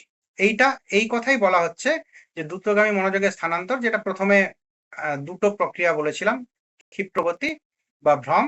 সেটা কি একটা হচ্ছে যে এক বিষয়ের প্রতি আরেক বিষয় খুব দ্রুত স্থানান্তরিত হচ্ছে, আরেকটা কি মস্তিষ্ক তাদের মধ্যে একটা সমন্বয় তৈরি করে ফেলছে, যার এবং একটি মাত্র বিষয় হিসাবে গ্রহণ করছে, যার ফলে আমরা মনে করি যে আমরা একই বিষয়ে একসঙ্গে একাধিক বিষয়ে মনোযোগ দিচ্ছি, কিন্তু আসলে তা নয়। তো এই যে মনোবিভ্রম বা মনোযোগের বিভাজন এই যে হয়, সেটা কি না একটি বিষয়ের থেকে আরেকটি বিষয় খুব দ্রুত মন কি করে যে স্থানান্তরিত হয়, এবং এই দ্রুতগামী স্থানান্তর অক্সিলেশন, এর ফলে আমরা কি হয়, আমরা মনে করি যে একসঙ্গে অনেক কিছু করছি, কিন্তু আসলে আমরা কিন্তু একসঙ্গে অনেক কিছু করছি না। মনের দ্রুতগামিতার জন্য এটা হয়। যান্ত্রিকতা বা স্বয়ংক্রিয়তা, অনেক কাজ সময়ের সঙ্গে সঙ্গে যান্ত্রিক বা অভ্যাসগত হয়ে পড়ে। যেমন ওই উল বোনা, টেলারিং এর, ধরো একই সঙ্গে টেলারিং এর কাজ করছে, একই সঙ্গে গল্প করছে, তাই তো। তো এই সকল ব্যাপারগুলো, এগুলো কিন্তু কি হয়ে যায়, যে যান্ত্রিক বা অভ্যাসগত হয়ে পড়ে। এইভাবে করতে করতে করতে করতে করতে করতে অভ্যাসবদ্ধ হয়ে পড়ে। আসলে কিন্তু এই নয় যে একই সঙ্গে সে মনোযোগ তার দুদিকে আছে। যেমন ধরো বাইক, কেউ এখানে অনেকেই বাইক চালাও বা স্কুটি চালাও। বাইক বা স্কুটি যখন চালাও, সবসময় কি বাইক বা স্কুটির দিকে মন থাকে? গল্প করছো, হয়তো একসঙ্গে যাচ্ছ, পাশাপাশি বাইক নিয়ে যাচ্ছ, বা নিজে যাচ্ছ, অন্য কিছু চিন্তা করছো, কিন্তু ঠিক টাইমে দেখবে যখন কমানোর কমিয়ে দিচ্ছ, যখন গিয়ার ফেলার দরকার, গিয়ার বাড়ানোর দরকার, তখন করছো। এই একই ব্যাপার, এগুলো আমাদের অভ্যাস, আমাদের হয়ে যায় অভ্যাসগত। এগুলো ব্যাপার। আরেকটা কি, ছন্দ বা শৃঙ্খলাবদ্ধতা। একাধিক কাজ যদি কোনো নির্দিষ্ট ছন্দ বা গঠনে যুক্ত থাকে তবে একসঙ্গে সম্পাদন সম্ভব হয়। হারমোনিয়াম বাজানো ও গান গাওয়ার মধ্যেকার সমন্বয় তার উদাহরণ। যে একাধিক কাজ যদি নির্দিষ্ট ছন্দ বা গঠনে যুক্ত থাকে, যেমন গান করার সময় একই সঙ্গে হারমোনিয়াম শুধু নয়, অন্যান্য ধরো যন্ত্রপাতি বাজানো, গান করা, ডুবি তবলা, তো এই সকল বিষয়গুলো, এটা কি কি জন্য? ছন্দ শৃঙ্খলাবদ্ধতার জন্য হয়, একই রিদিমে, ওটা রিদিমটার কোনো চেঞ্জ নেই। তো শিক্ষণ ও অভ্যাস। আরেকটা কি, শিক্ষণ এবং অভ্যাস। কিছু কাজ এত অভ্যাস সিদ্ধ হয় যে শিক্ষিত ব্যক্তি একই সঙ্গে একাধিক কাজ করতে সক্ষম হন, তবে এগুলির মধ্যে অধিক সক্রিয় মনোযোগের প্রয়োজন থাকে না। এগুলো করতে করতে কি হয়ে যায়? অভ্যাস। এগুলো শিক্ষার ফলে একটা নির্দিষ্ট অভ্যাসে পরিণত হয়, যার ফলে কি হয় যে মনে হয় যে একই সঙ্গে তিনি একাধিক বিষয়ে মনোযোগ দিচ্ছেন, কিন্তু আসলে সেরকম, ধরো একটা টিচার পড়াচ্ছেন 20 জনকে, 20 জনের দিকেই কিন্তু তার এরকম নয় যে সব সময় সমানভাবে মনোযোগ আছে, কিন্তু তিনি সবারই খাতা দেখছেন, সবাই কি প্রশ্ন করছেন, সবাই কি লক্ষ্য রাখছেন, এই বিষয়টা। তো যাই হোক, এরপর আমাদের আছে মতানৈক্য ও বিশেষ ব্যক্তিত্বের উদাহরণ। এই বিষয়ে তো আমাদের মতানৈক্য আছে। এর আগে কাজী নজরুল সম্পর্কে বলা হলো, কাজী নজরুল নয়, মাইকেল মধুসূদন দত্ত। তো যেহেতু ওটা ছোটবেলা থেকে সবাই জানো, তার জন্য ওটা বললাম। যে এছাড়াও এখানে জুলিয়াস সিজার, নেপোলিয়ন, এই কথাগুলো, এদেরও কিন্তু উদাহরণ এখানে আছে। তারাও কিন্তু একই সঙ্গে অনেক বিষয়ে মনোযোগ দিতে সক্ষম হতেন, তাই তো? যদিও অধিকাংশ মনোবিজ্ঞানী মনে করেন মনোযোগ বিভাজন প্রকৃত অর্থে সম্ভব নয়, তবে কিছু উদাহরণ ব্যতিক্রম রূপে বিবেচিত হয়। জুলিয়াস সিজার, নেপোলিয়ন, তো তারা কি, মাইকেল মধুসূদন দত্ত, এদের মতো ব্যক্তিত্বের একসঙ্গে একাধিক বিষয়ের প্রতি মনোযোগ দেওয়ার ক্ষমতা ছিল। তবে মনোবিজ্ঞানীগণ ব্যাখ্যা করেন এসব ক্ষেত্রেও বিষয় থেকে বিষয়ান্তরে তাদের মনোযোগ এত দ্রুত সঞ্চালন হতো যে বাহ্যত মনে হতো যেন একই সময়ে সব বিষয়ের প্রতি মনোযোগ দেওয়া হচ্ছে, কিন্তু আসলে তাদের কি হয়, তাদের কি হতো, খুব দ্রুত তাদের মন সঞ্চালিত হতো এক বিষয়ের সঙ্গে অপর বিষয়, যেটা আমরা আগেই বলেছি, একেবারে প্রাথমিক যে দুটি কথা, তার প্রথমটা। এক, খুব মন খুব স্পিডি, এবং এক বিষয়ের সঙ্গে অন্য বিষয় খুব দ্রুত চলে যায় এক বিষয়ের থেকে অন্য বিষয়ে। আরেকটা কি, এই যেতে যেতে কি করে, তাদের মধ্যে একটা সমন্বয় সাধন করে, এবং যার ফলে একটি মাত্র বিষয় হিসাবে গ্রহণ করে মন, যার ফলে মনে হয় আমরা কি হয়, যে আমরা একই সঙ্গে, হ্যাঁ, এতগুলো কাজ করছি, একই সঙ্গে এতগুলো বিষয়ে মনোযোগ দিচ্ছি। এই, তাহলে আমাদের কিছুই নয়, মনোযোগ একটি নির্দিষ্ট সময় একটি নির্দিষ্ট বিষয়ের প্রতি, হ্যাঁ, চিত্ত নিবিষ্ট থাকা, মন নিবিষ্ট থাকাকে মনোযোগ বলা হয়। এই মনোযোগটা রবার্ট নাইট এবং নাইটের মতে কি না, সন্ধানী আলো বা সার্চ লাইটের সঙ্গে তারা তুলনা করেছেন। তো কেন না, যেহেতু সার্চ লাইট যেমন মারলে একই সঙ্গে যে বস্তুর উপর পড়ে ওই বস্তুটিকেই আলোকিত করে, এবং সেই বস্তুতেই আমাদের চোখ যায়, অন্যান্য বস্তুকে আলোকিত করে না, চোখও যায় না। তাহলে ঠিক একই হবে মনোযোগের ক্ষেত্রেও, যে বস্তুর প্রতি মন আকৃষ্ট হয়, নিবিষ্ট হয়, সেই বস্তুর প্রতি মন মনোযোগ দিতে পারে, অন্য বস্তুর প্রতি নয়। এরপর কি, এটা বিষয়ে জ্ঞানাত্মক, ক্রিয়াত্মক এবং অনুভূতিমূলক মত আছে। গ্রিন্ডন বলেন যে অন্যান্য বা উন্ডন, অন্যান্য মনোবিদ মানে ওই উন্ডন এবং তার সহকর্মী বা ওই জাতীয় কিছু মনোবিদ, তারা বলেন কি, যে জ্ঞানাত্মকের উপর গুরুত্ব বর্তমানে। কেন না, মনোযোগ মনে হলো কোনো বিষয়ের মনোযোগ মানে হলো কোনো বিষয়ে স্পষ্ট চেতনার উদ্ভব। সেই চেতনা কেমন না, এটি আংশত্ব হলেও মনোযোগের পূর্ণ প্রকৃতিকে বোঝায় না। আরেকটা কি, অবশ্যই পূর্ণ প্রকৃতিকে কেন বোঝায় না, যে মনোযোগ শুধুমাত্র জ্ঞানাত্মক তো নয়। জেমস ওয়ার্ড, জেমস ওয়ার্ড কি বলছেন, যে মনোযোগের ইচ্ছা শক্তি ও আগ্রহ দিকটির উপর, অর্থাৎ ক্রিয়াত্মক দিকটির উপর গুরুত্ব দেন। তা বলেন কি, যে মানুষের মন কেন একটি নির্দিষ্ট বিষয়ের প্রতি আকৃষ্ট হয়, তার কারণ কি না, সেই ব্যক্তির ইচ্ছা এবং উদ্দেশ্য। কি বলছেন, যে তার অনুভূতিমূলক দিক, যে এটা সুখ দুঃখ মিশ্রিত থাকে এইসব ক্ষেত্রে। তো এই মনোযোগের ফলে কি হয় না, যে চেতনার জন্ম হয়, সেক্ষেত্রে কি না, সেই যে চেতনা, সেই চেতনার সঙ্গে সুখ এবং দুঃখ মিশ্রিত থাকে। সেই জন্য কি হয়, এবং সুখ দুঃখ জন্য আমাদের অনুভূতি, তো সেই জন্য সুখ জন্য আমাদের অনুভূতি এবং দুঃখজন্য যে অনুভূতি, অর্থাৎ সুখ জন্য কি যে সুখ আনন্দদায়ক হয়, কষ্ট দুঃখ কষ্টদায়ক হয়।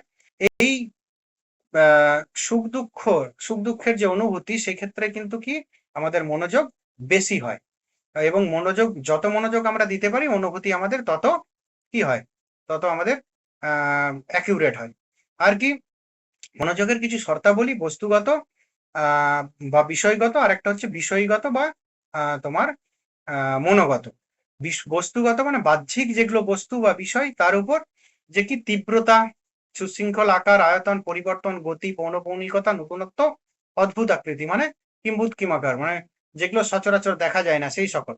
আর কি বিষয়গত মানে অর্থাৎ মনের উপর নির্ভর করে, মানে বিষয়গত থেকে বিষয়গত শর্তের উপর বেশি নির্ভর করে।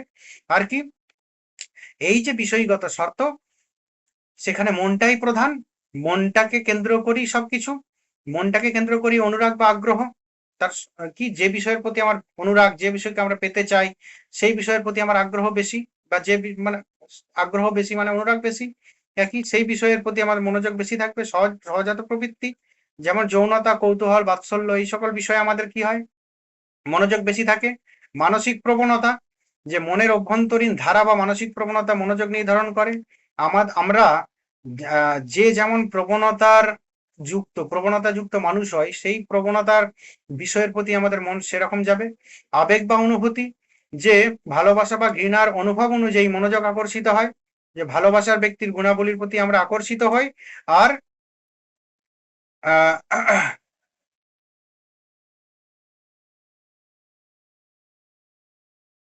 ভালোবাসার বস্তুর প্রতি আমাদের কি মন আকর্ষিত হয়, এবং যাদেরকে ঘৃণা করি, যাদেরকে আমরা পছন্দ করি না, তাদের প্রতি মন যায় না। মেজাজ কি আমাদের মেজাজ অনুযায়ী কিন্তু মনোযোগ পরিবর্তিত হয়।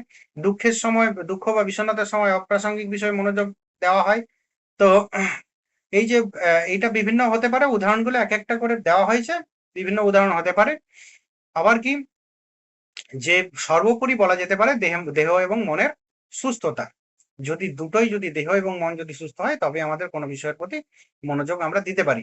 মনোযোগের বিস্তার এবং পরিধি, যে আমরা ভাবতে পারি, মনে করতে পারি যে আমরা একই সময়ে একাধিক বিষয়ে মনোযোগ দিতে পারি, কিন্তু বিজ্ঞানীরা বলছেন বেশিরভাগ ক্ষেত্রে যে মনোযোগ কিন্তু কেবল অ্যাট এ টাইম একটি বিষয়ের প্রতি হয়।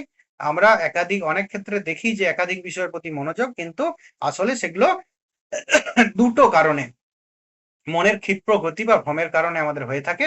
যে যেমন মনে হয় বহু বিষয়ে একই সঙ্গে মনোযোগ দিচ্ছি, কিন্তু প্রকৃতপক্ষে মন দ্রুত এক বিষয় থেকে অন্য বিষয়ে যায়। অনেক সময় ভিন্ন ভিন্ন বিষয়ে